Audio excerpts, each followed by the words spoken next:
A warm welcome to His Excellency the Ambassador of Afghanistan on his third visit to the FCC in less than 2 years. We are meeting today to pay tributes to the 11 journalists who got killed on a single day in Afghanistan on the 30th of April. Yesterday was the World Press Freedom Day, and today we are doing this event. Before we start the proceedings, we will play the national anthems of India and Afghanistan. Kindly rise.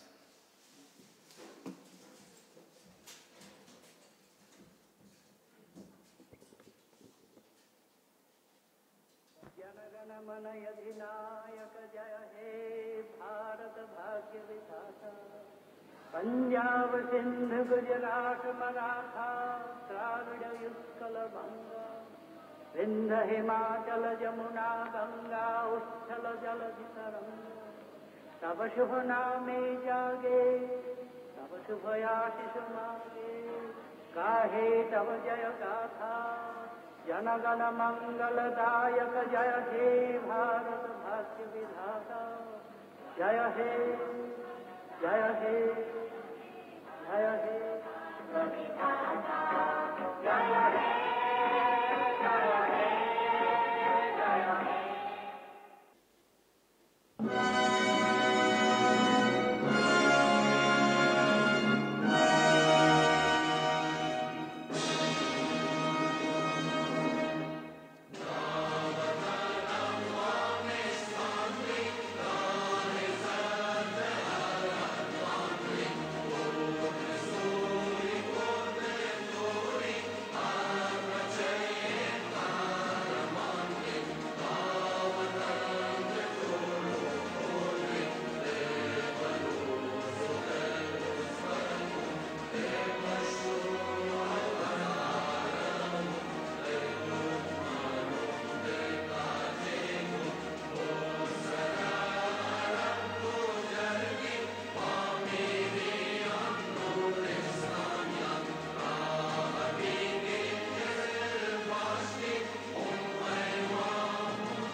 We have some footage of the manner in which the journalists were killed.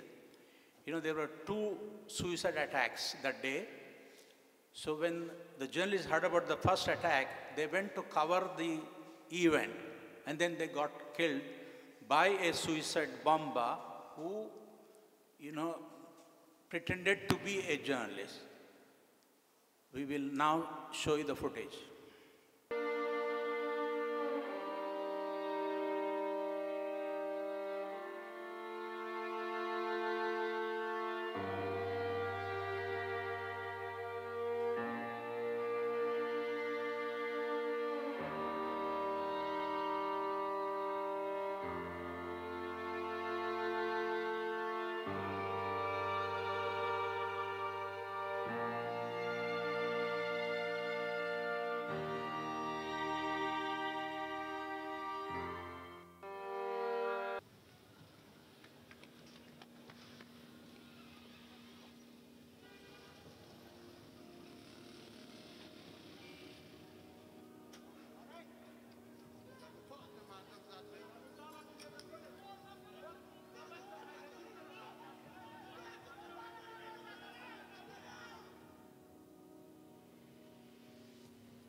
we will display the list of people who were killed on 30th of April. When the names are on display, may I request you to kindly stand for a minute to pay tributes to them.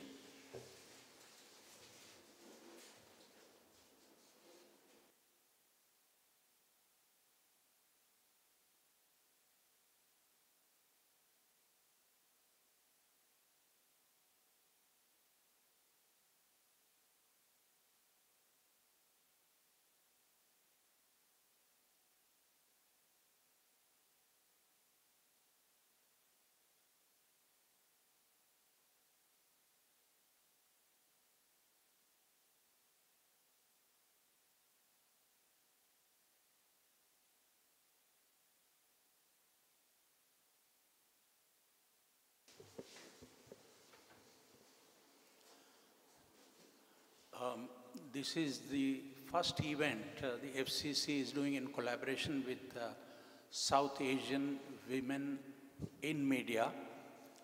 I welcome Jyoti Malhotra, the president of the organization, to tell us something about her organization and also to introduce Ambassador Dr. Abdali.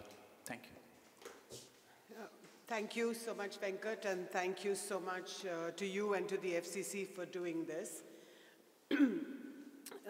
My name is Jyoti Malhotra, ladies and gentlemen, and I am the president of a very young women's journalist organization called the South Asian Women in the Media. We are across the region, across all the 8 countries in Afghanistan, ambassador, and we have a chapter in Afghanistan as well. And when this happened, we got in touch immediately on WhatsApp, on the telephone, and exchanged messages about this horrific attack. And first of all, I'd like to say thank you so much, Ambassador, for changing your schedule, for agreeing to come to pay homage here this afternoon.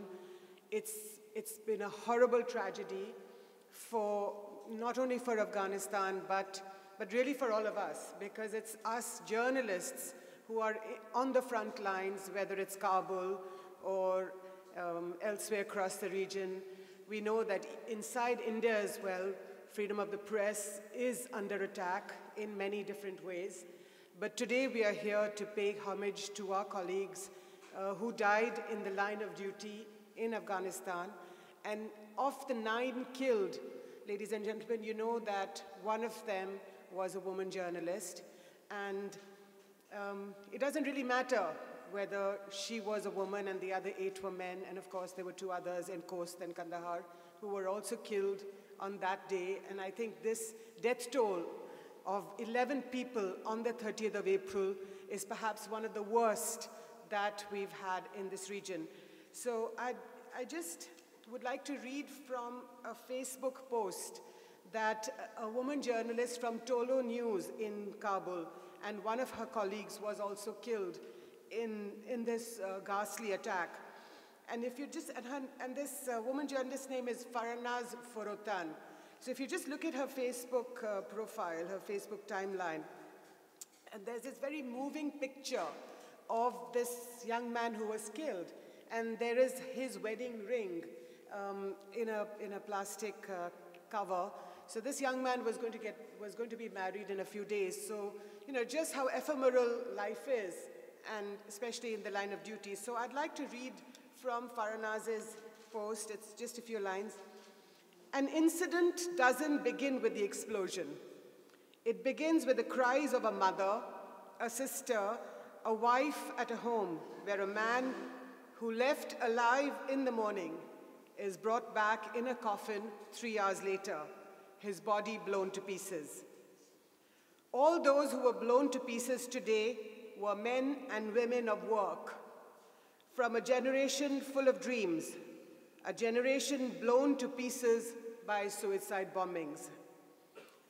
Just to add also that all our comrades in Afghanistan are determined that they will continue to carry out their work in the line of duty because, first of all, they are journalists, also, of course, mothers, wives, sisters, and with their male journalists. So Ambassador, thank you again for making the time to come here this afternoon. And I would be grateful if you could share some of your thoughts and your remarks. Thank you. Thank you, Jyoti. A very good evening, Mr. Nair, distinguished participant today here from the media, ladies and gentlemen, and our colleague from the MEA. Thank you so much for organizing today's event to express your solidarity with the Afghan media. In fact, it's a solidarity with the media family. We don't distinguish here when it comes to the fight for a common cause that is being tackled through our media, through our government, non-government entities. And I'm very grateful to you for organizing today's event to honor the lives of Afghan journalists that we lost recently, including a woman journalist, which shows the dedication of the Afghan society, whether men and women, all in the same line of duty to work for a better future for all of us.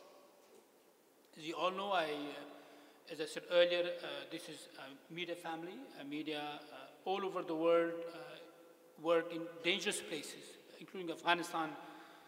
And I express my condolences to the world media family on this particular occasion. You know, it was stated 9 journalists in one incident, and the separate 2 other incidents which we believe were linked to that particular incident in Kabul, also in Host in Kandahar. Altogether, 11 journalists were killed in 2 days' time. This was the bloodiest year for the Afghan media. In the history, we never lost these many journalists in one particular occasion or particular day. Well, the message of this attack was clear: to shut down the voice for justice, for equality, respect for or universal rights or democratic principles. And more importantly, the terrorists to show what they are up to when it comes to our struggle, joint struggle for our universal values that we work for to ensure and realize. And this, a voice that these terrorists, of course, would not like it to be out in the public.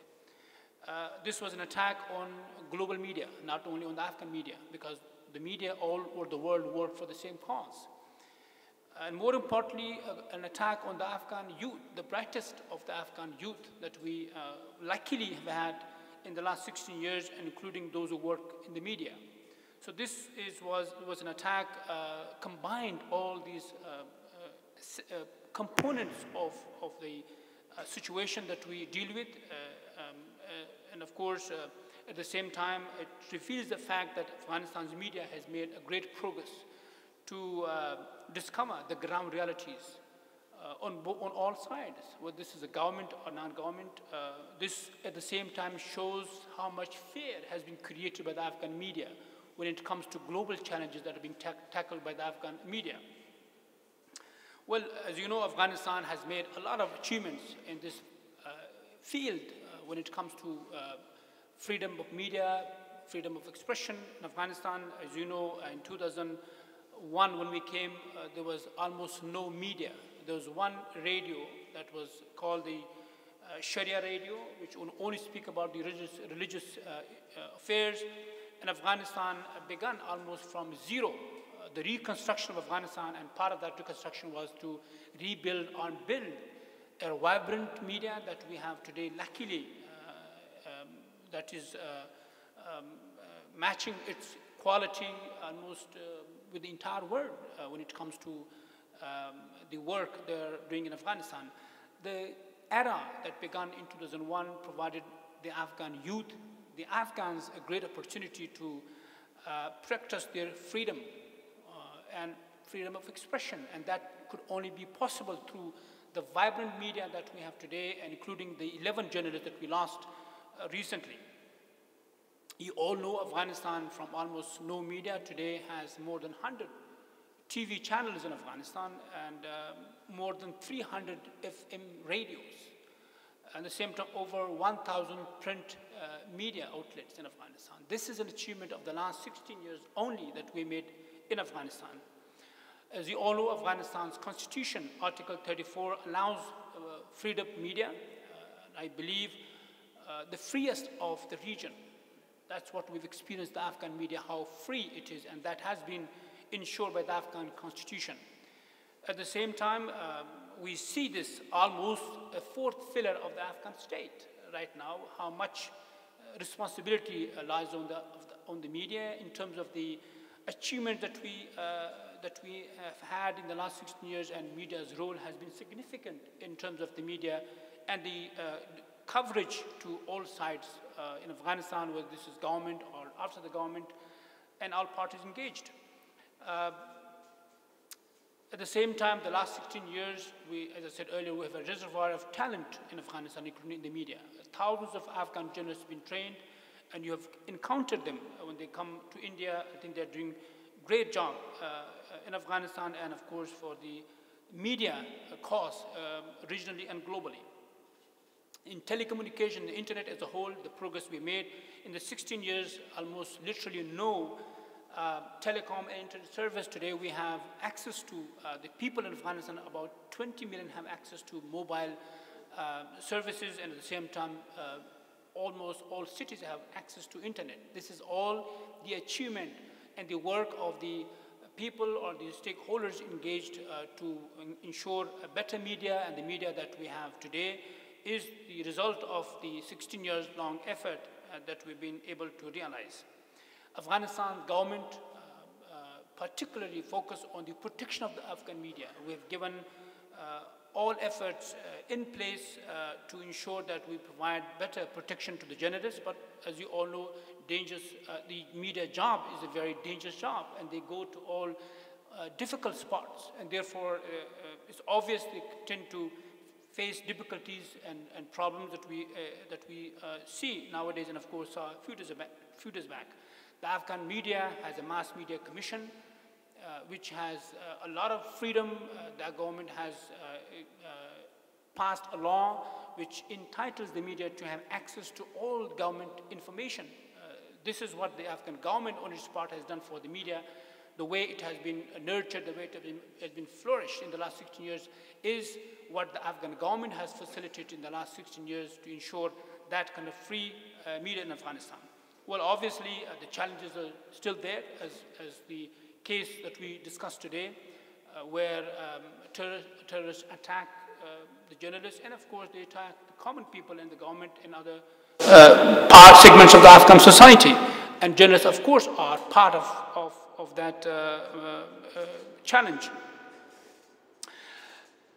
Here, the topic we discussed earlier, Afghanistan is, of course, in terms of security, is a challenge, but at the same time, Afghanistan is not the most dangerous place, because here I would like to clarify that Afghanistan is, out of the 10 insecure countries in the world, Afghanistan is 10th out of the 10 countries that is still an opportunity for the Afghan media to make further progress, and other media to stay engaged in Afghanistan and visit Afghanistan, for them to engage the Afghan press, and also to reflect on the situation in Afghanistan through their first-hand contact in Afghanistan. This means we are trying our best to ensure that the protection, the measures that we provide to the Afghan media is in place, and we are hopeful that we will be able to provide the environment for the press to freely move around and cover stories. But at the same time, as mentioned earlier, there is a responsibility on media globally, regionally and globally, to reinforce the efforts of one another. I think today's event is a reflection of that reinforcement and that solidarity with Afghan media, that we all media, regionally and globally, join hands in order to help those media who are in difficult places, for them to get moral and political and all other necessary support, for them to continue the great work and the great cause that we are following through our media in Afghanistan. Of course, there will be much more to discuss. Here I would like to conclude by once again thanking Jyoti and the FCC for organizing today's event to show your solidarity. And of course, we are extremely sad to see attack on journalists who are neutral in difficult situations like Afghanistan who cover, but this shows that there is a common cause and there is a common threat to all of us. Exposing the enemy or the terrorist activities obviously has created fear among the terrorists and their supporters to target the journalists. And I think we have to stay committed to the cause at whatever cost. Of course, the Afghan government will be there to help the media, and at the same time, we hope that the media in Afghanistan and the region media, and of course, India, will stand by the Afghan press to continue the task that we all have in front of us. Thanks so much for coming once again. Thank you. Friends, the government of India has deputed a representative from the Ministry of External Affairs to express India's solidarity. May I invite the gentleman here to please come and speak. So thank you so much. Firstly, on behalf of the Ministry of External Affairs, I would like to thank the organizers, FCC, to have this event, this important event organized on this sad occasion as such. I would also like to thank on behalf of the Ministry of External Affairs for the Ambassador, His Excellency, to be here in this venue as such to express his views on the current situation there in Afghanistan. Well, I have a few words to say, but this incident has come as a big shock and a surprise for all of us, because as we all know, in the recent months as such, there was this hope of a dialogue between a hope of a dialogue between the government and the warring factions as such. And to have these kind of incidents, especially which are focused on urban centers as such, and trying to target people, the normal people, is actually quite shocking. But we all have hope, and we all stand shoulder to shoulder with the government of Afghanistan on this, on a quest for peace as such. Our prayers and thoughts are also with the victims of all the attacks which have happened in recent times as such, including the death of the 9 journalists on 30th April as such. Unfortunately, as people say, that the new fighting season has started in Kabul and Afghanistan as such. But the international community and also India would be working steadfast with the government of Afghanistan to seek political resolution on the issue as per the aspirations of the people of Afghanistan, and also working with the government of Afghanistan as such.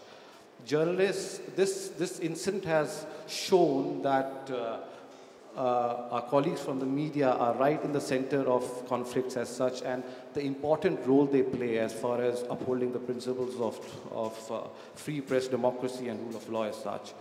So I would like to take this occasion to reiterate, to sort of again press forward the point that the government of India stands with the people and also the government of Afghanistan in such crucial time, and we hope that there is a peaceful resolution to the civil strife in Afghanistan as such. Thank you so much. Thanks very much. The ambassador will take a few questions. Ladies and gentlemen, whoever wants to ask a question, kindly raise your hand. And once the microphone comes to you, kindly identify yourself and ask a question very briefly. Thank you. Yeah, Ian? I also just want to say, Ambassador, that a lot of our members are sitting at the back. So would you all like to come in front? Or I don't know if there's any... Yeah? Okay, so please ask questions as well. Ian? Hey, I'm Ian Marlowe from Bloomberg News. I was just wondering if you could maybe tell us any things your government is doing, particularly geared towards journalists, in terms of improving safety or improving the operating environment for journalists, I guess particularly in Kabul. And I know it's difficult, obviously it's a big country and there's lots of security concerns, but I'm wondering if there was anything your government had done specifically related to the safety of journalists that you could tell us about. Thanks. Well, as I mentioned earlier, the government has done and will be doing everything it can You may know right after the incident, there was a joint meeting of the Mass Media Commission and the Government Media Commission together in Kabul. That meeting took place in the National Security Council to offer the government support in all measures that they need for them to be protected. As you know, media is a free entity which deals with issues independently, but the offer has been given to the media after especially the attack a few days back, and of course the government will be discussing further the measures offered to them in order to provide the right environment for media to cover issues in Afghanistan.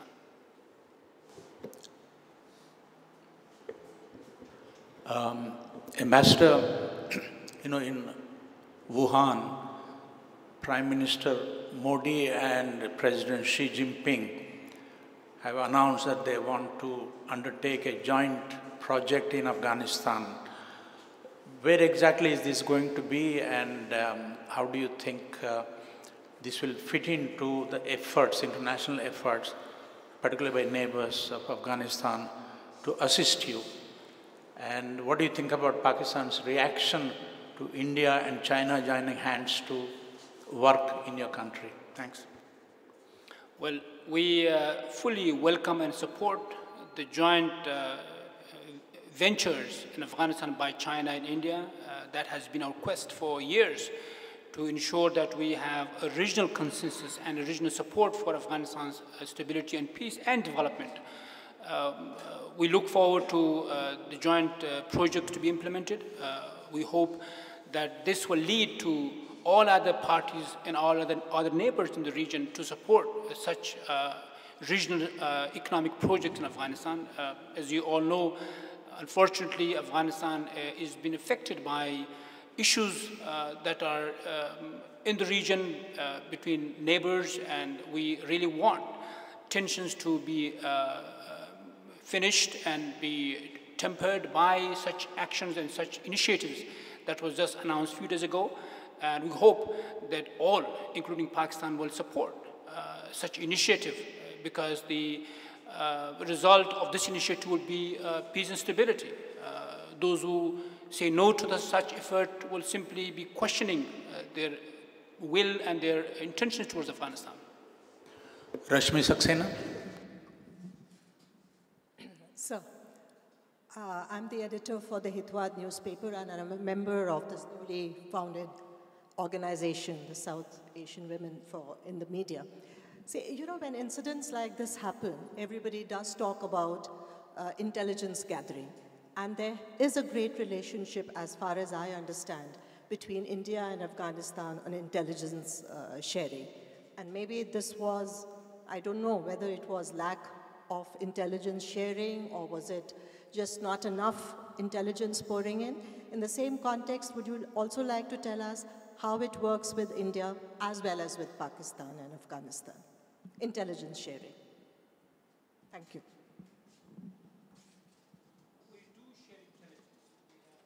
We do share intelligence with each other, but as you know, terrorism has become a very sophisticated phenomenon. You can hardly figure out, even if you have intelligence, to see in what form that attack takes place. Though we have reports of attacks, but in most cases, of course, it's difficult to figure out as to what exactly the pattern of the attack would be, and that leads us to incidents that we saw a few days ago.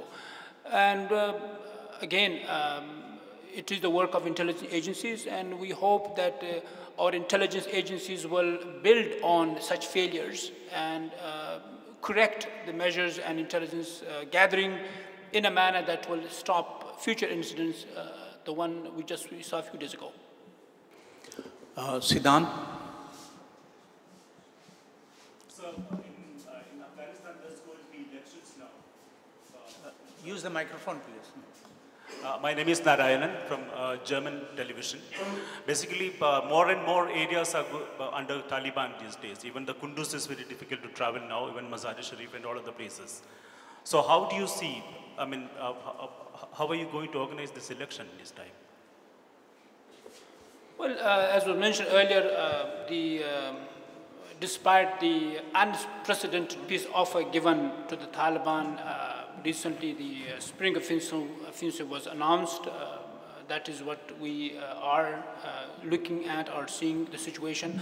But Afghanistan preparation in terms of its security forces build up, equipment-wise, training-wise, is on the high trajectory. We are doing our best to ensure that our capabilities are such that will defend Afghanistan against such attacks in the future, including our preparation for the future election. So Afghanistan, at the same time, seeking peace with our neighbors, particularly with Pakistan, in that context, the Taliban.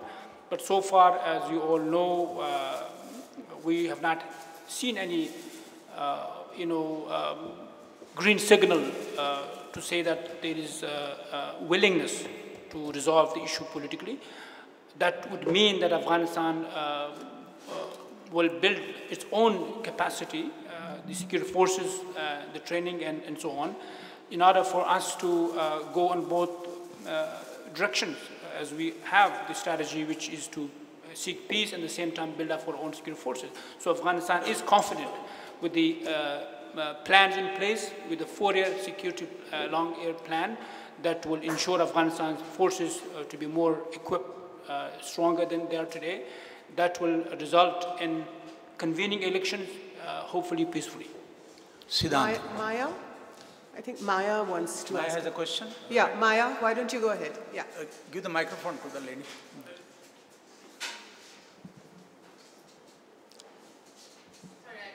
Yeah, just a minute. Why don't you... Maya, just hold on. The microphone is coming to you. Okay. Ambassador Abdali, Maya Mirchandani, I'm an independent journalist. First of all, my condolences to you. Secondly, I don't mean to paint a very grim picture, but I want to know what your thoughts are on the fact that, we're over 15 years into this phase of the war now, and it's becoming a conflict between the Taliban and the ISIS, in a sense, each one trying to get more control. Is this even remotely a winnable war in any way? Well, we remain to be hopeful because we are pursuing a legitimate cause that is peace and stability for us, the region, and the whole world. And we hope that all of us will look into the situation that is evolving in Afghanistan as a situation that will eventually affect others. And I think that has been the case historically. On the question of these terrorist groups, you mentioned the Taliban and the ISIS. There's one thing which I would like to add, that these terrorist groups are symbiotic in nature. You on the surface would see differences, but in our opinion, the ISIS and the Taliban come from the same sources. Though you may see on the surface differences, one taking place the other, but the reality is that they all are combined when it comes to the objective that they are pursuing.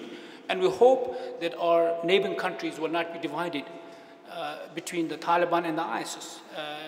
One to back the other and feeling one better than the other. That is the biggest mistake.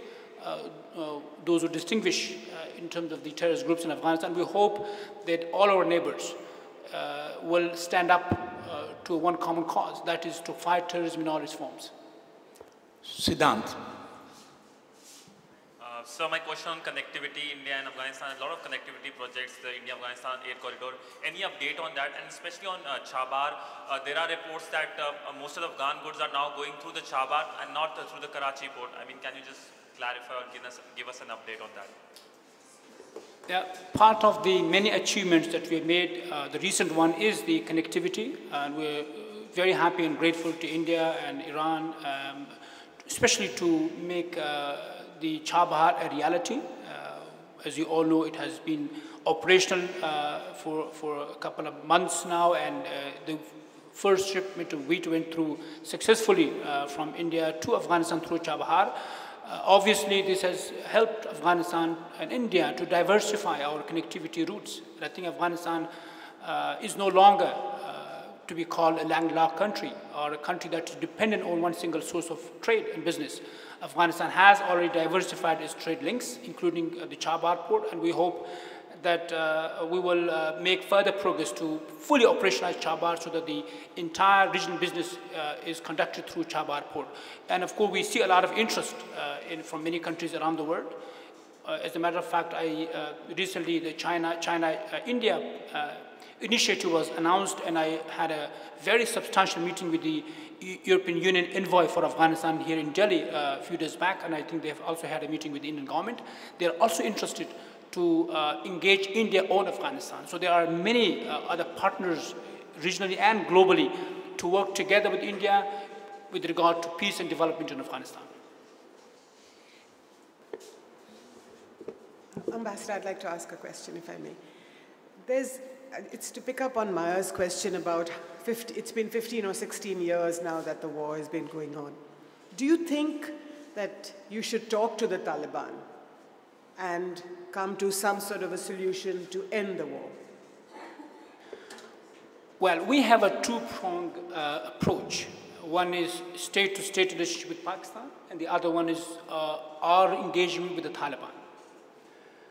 But they both have a different pattern in terms of engagement and the negotiation that we have with the two. I think the solution lies in the state-to-state relationship with Pakistan. Our relationship with Pakistan is crucial in terms of the result that will be visible when it comes to our negotiation with the Taliban. So we hope that states' engagement between Afghanistan and Afghanistan and Pakistan will help us with regard to the negotiation that we will have or we have with the Taliban in the long run. So it in fact is more important to resolve problems state to state. What are you saying to the Pakistanis? Are you saying to them that they should put pressure on the Taliban to bring this to an end? And what are they saying to you? Well, sure. The last seven principles agreed during the Prime Minister of Pakistan's visit to Kabul included Pakistan's support to bring the Taliban to the negotiation table. We hope that that principle is implemented, that Pakistan government helps bring the Taliban to the negotiation table.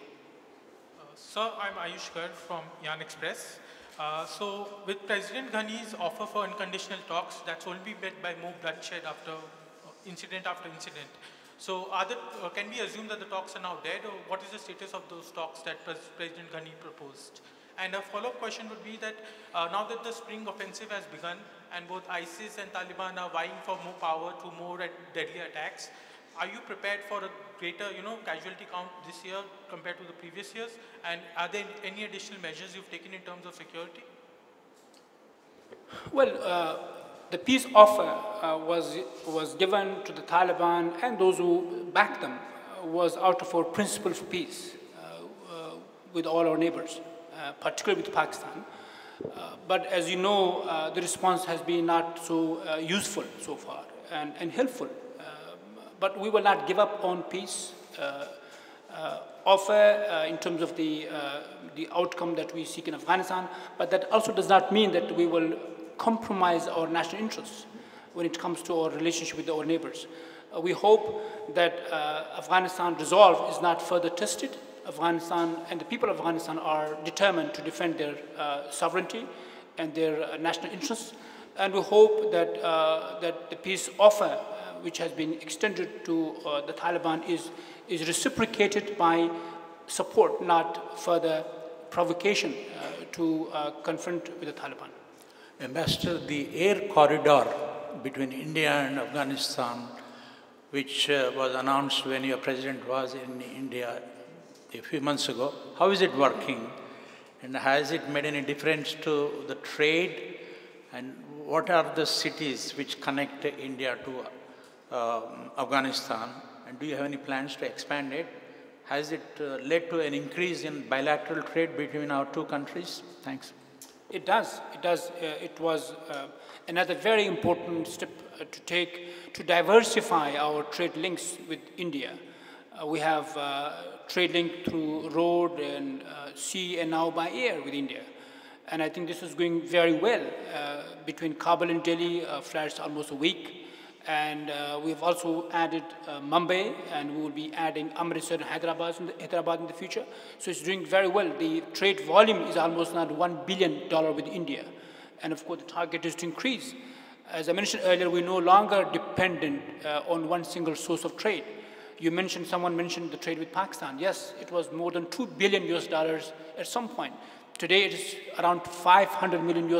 That is the decline which has come, which means that we have diversified our trade relations with other countries, mainly with India. So trade, the air corridor is doing very well, and we will be expanding this to other cities of India. Sheila, Manika, Anita, Smita, Shubha, anybody like to kneel over? Yeah. Any of you? Okay, Venkateshwara. Shuma, Saroj, any questions?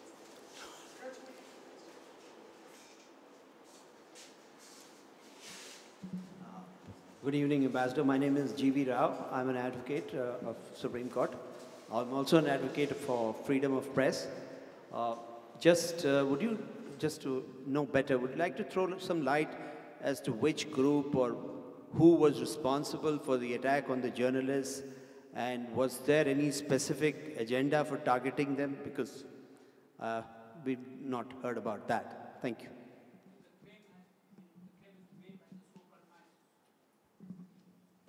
The claim has been made by the so-called ISIS. I would call it the so-called ISIS. So we should know more about who is the exact perpetrator behind this attack. Well, I mentioned earlier, it was to shut down the voice for pluralism, democracy, and peace and development. I think media has been the greatest weapon, not only in Afghanistan, but globally, to expose terrorism as to where it's coming from, who is supporting this, who is using this as a political tool. All of this makes some nervous, and they will not allow media to continue. And I hope media will not give up on that. Recently, Iran has invited Pakistan to be part of Chabahar project. What do you want to say about this? That Iran has... Well, that is what we look at regional initiatives as win-win for all. And that means that Chabahar port is open for everyone, but with sincerity to come and invest in Chabahar and look at Chabahar as a regional hub, not look as a threat to anything else. Any more questions? If there aren't any, may I present this mug to the ambassador? Thank you. Thank you very much. And this is for you, Jyoti. Oh, thank you so much. More collaborations in future. So may I have the last word, Venkat? Please. Thank you so much. I'd just like to say thank you so much, Ambassador Abdali, on behalf of the India chapter of South Asian Women in the Media. We are a small group, but several of our members are here. We're sitting at the back.